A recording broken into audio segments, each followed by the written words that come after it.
जय माताजी मित्रों, पुष्पानी रसोईमां तमारुं स्वागत है। आज आपणे मोरैयामांथी बे फराળી वानगी बनाववानी छे। एक वाटकी में मोरैयो लीधो छे, तेने आपणे जारमां लईने सरस पीसी लेवानो छे।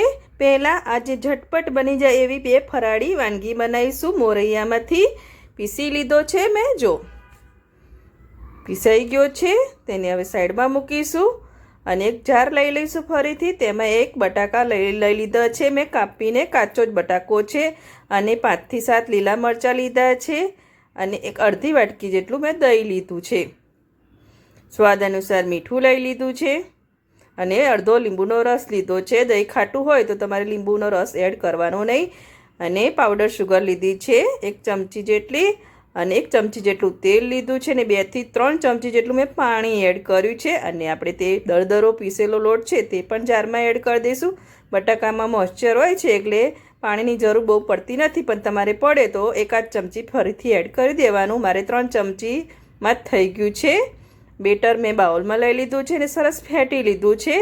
હવે તેને અડધા કલાક માટે રેસ્ટ આલવાનો છે। અડધો કલાક થઈ ગયો છે રેસ્ટ આલ્યો એટલે સરસ મોરૈયો આપણો ફૂલીને થઈ ગયો છે રેડી। આપણે આ બેટરમાંથી બે ફરાળી વાનગી બનાવીશું। તેમાં આપણે એક હાંડવો બનાવીશું અને એક ફરાળી ઢોકળા બનાવીશું। બે વાનગી બનાવવાની છે એટલે અડધું અડધું કરી લઈશું આપણે। હવે એક બોલમાં બેટર છે તેમાં આપણે ઢોકળા બનાવવાના છે, એટલે પહેલાં ડીશને આપણે તેલથી ગ્રીસ કરીને રાખી દઈશું। કોથમીરના પાન લઈ લઈશું, પાન એડ કરીને સરસ મિક્સ કરી લઈશું, ફેટી લઈશું। ફેટાઈ ગયું છે સરસ। હવે ઈનોનો પાઉચ લઈ લઈશું, અડધો ઈનોનો પાઉચ લઈ લીધો છે, અડધો આપણે હાંડવા માટે રાખીશું। હવે એક જ ડાયરેક્શનમાં ફેટી લઈશું બેટરને, જેથી સરસ હવાના કણ ભરાય અને આપણા ઢોકળા જાળીદાર બને। બેટરને મેં થાળીમાં એડ કરી દીધું છે।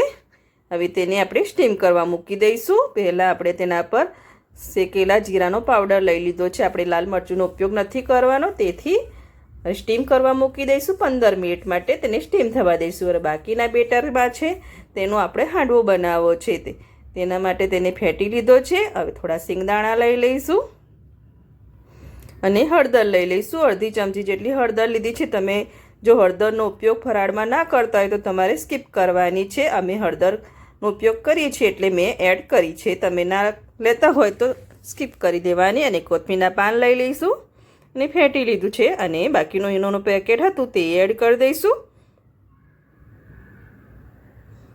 ને સરસ ફેટી દઈશું એક જ ડાયરેક્શનમાં। હવે પેન લઈ લીધું છે, 1 ચમચી જેટલું તેલ લઈ લઈશું, તેલને સરસ પેનમાં અડધે પાથરી દઈશું, અને જીરું લઈ લઈશું અને સફેદ તલ અને જીરું સરસ તતરી ગયા છે। હવે બેટર એડ કરી દઈશું, અડધે પાથરી દઈશું, અને આજ એકદમ સ્લો કરી દઈશું, અને 10 મિનિટ માટે તેને થવા દઈશું। 10 મિનિટ જેવું થઈ ગયું છે, નીચેથી સરસ ક્રિસ્પી હાંડવો થઈ ગયો છે। થોડું ઉપર આપણે તેલ લગાવી દઈશું, પછી તેની સાઈડ ચેન્જ કરી લઈશું। સાઈડ ચેન્જ કરી લીધી છે, ફરીથી 10 મિનિટ તેને રવા દઈશું આપણે મીડિયમ આંચ ઉપર।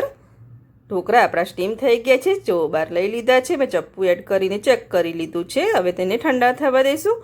ઠંડા થાય પછી તેને કટ માર્યા છે, જો તે પીસમાં કટ દેવાના છે તેને। અને ઉપર વઘાર એડ કર્યા વગર તમારે ખાવા હોય તો પણ ખાઈ શકો છો, પણ આપણે થોડો વઘાર કરીશું। તેના માટે 1 ચમચી જેટલું તેલ ગરમ કરી લીધું છે, લીલા મરચાં લઈ લીધા છે, અને જીરું લઈ લીધું છે આખું, અને સફેદ તલ લઈ લીધા છે। તલ, જીરું અને લીલા મરચાંને સરસ તતરી ગયા છે। આ વઘારને આપણે ઢોકળા પર એડ કરી દઈશું, અને થોડા કોથમીરના પાન લઈને મેં ઢોકળાને બહાર પ્લેટમાં લઈને સર્વ કરી દીધા છે। ને હાંડવો પણ નીચેથી ચેક કરી લઈશું ક્રિસ્પી થઈ ગયો છે કે નહીં। થઈ ગયો છે, હાંડવો પણ થઈ ગયો છે, તેને પ્લેટમાં લઈ લીધો છે। એકદમ ક્રિસ્પી આપણો હાંડવો બનીને રેડી થઈ ગયો છે। તેને આપણે કટ મારી લઈશું આટલે પીસમાં, અને મેં સર્વ કરી દીધા છે। સર્વિંગ પ્લેટ પર લઈ લીધા છે ફરાળી ઢોકળા અને હાંડવો। એક જ બેટરમાંથી આપણે બે વાનગી બની ગઈ છે। તમે એકવાર જરૂરથી ટ્રાય કરજો, અને જો તમને મારી રેસીપી ગમતી હોય તો મારા વિડીયોને લાઈક કરજો।